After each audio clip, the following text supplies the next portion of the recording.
Hello दोस्तों, आज हम इस वीडियो में बात करेंगे कि किस तरह से आप पैसे सेव करने की आदत डाल सकते हैं और किस तरह से पैसे सेव कर सकते हैं।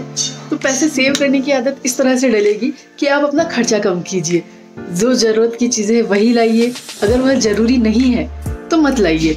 जैसे कि लेडीज़ में आदत रहती है कि यार उन्हें कपड़े खरीदने की आदत रहती है, शॉपिंग करके उन्हें बड़ा मज़ा आता है। अगर उनके पास ऑलरेडी ड्रेसेस है पर फिर भी मार्केट में अगर कुछ नया आया है तो वो ज़रूर परचेस करेगी।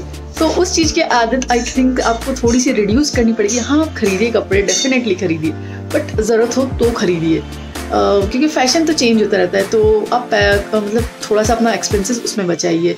दूसरा तरीका है कि कोई चीज़ है जिसके बिना चल सकता है, ज़रूरी नहीं है हम ब्रांडेड चीज़ों पे ज़्यादा फोकस ना करके ऐसी चीज़ें जो ठीक है चीप रेट में मिल जाती है बट अच्छी भी रहती है तो उस पर हम लोग फोकस कर सकते हैं। इस तरीके से हम लोग और पैसा सेव कर सकते हैं। तो ये तो उससे क्या होगा, जैसे धीरे धीरे जैसे कोई चीज़ अगर 1000 रुपये की ब्रांडेड मिल रही है और लोकल वो 500 की मिल रही है, बट फिर भी हाँ हमारा काम तो चल रहा है ना उससे, तो ठीक है ना, आप 500 सेव कीजिए। बहुत सारी चीज़ें ऐसी होती है जो लोकल भी बहुत अच्छी आती है। ये सोचना गलत है कि हर चीज़ ब्रांडेड ही अच्छी आती है। और तो इस तरह से आप अपना थोड़ा आदत बना सकते हैं धीरे धीरे पैसा सेव करने की। और फिर अगर हम आगे बात करें कि किस तरह से हम, अगर हमारा पैसा सेव हो गया है, हर महीने हमारी सैलरी में से अगर कुछ अमाउंट बच रहा है तो हम उसे किस तरह से इन्वेस्टमेंट कर सकते हैं, क्योंकि घर पे रखे उसमें 10 रुपीज़ का 15 रुपीज़ नहीं होने वाला कभी भी। तो 10 रुपीज़ को 15 रुपीज़ करने के लिए हम क्या क्या कर सकते हैं। पहला तरीका है कि आप उसमें अपना जो भी सेविंग हुई है उसको फिक्स डिपॉजिट करा सकते हैं, तो उसमें आपको इंटरेस्ट रेट मिलेगा।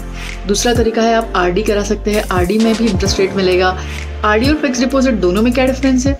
फिक्स डिपॉजिट आपको लमसम अमाउंट अप्रोक्सीमेट जो भी इकट्ठा है, 50,000 मैंने एक बार जमा करवा दिया, उसके बाद आपको आफ्टर 5 ईयर्स वो आपका पैसा बैंक या पोस्ट ऑफिस में पड़ा है, तो जब उसका टाइम पीरियड खत्म हो जाएगा तो फिर इंटरेस्ट रेट मिल जाएगा।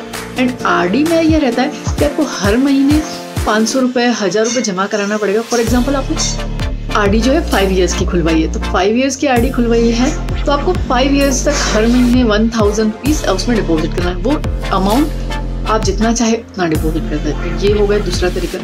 तीसरा हमारा जो तरीका है वो है एसआईपी। एसआईपी में आप किस तरह से इन्वेस्टमेंट कर सकते हैं। एसआईपी में सिमिलर है आरडी के, इसमें भी आपको मंथली 500 या 1000 रुपीज़ आपको कुछ ऐड करना पड़ता है, बट डिफरेंस ये है कि जो एसआईपी का पैसा है वो आपका शेयर मार्केट में लगता है। एक तरीके से देखा जाए तो इसमें कभी कभार प्रॉफिट भी रहता है, कभी कभी लॉस भी रहता है। प्रॉफिट के चांसेस भी ज़्यादा है, लॉस के चांसेस भी ज़्यादा है, बट हाँ अगर आप एसआईपी में लॉन्ग टर्म के लिए इन्वेस्टमेंट करेंगे तो डेफिनेटली आपके प्रॉफिट के चांसेस ज़्यादा है और इसका इंटरेस्ट रेट भी अच्छा मिलता है। आपको लमसम 9% to 15% के बीच में इंटरेस्ट रेट मिल जाता है।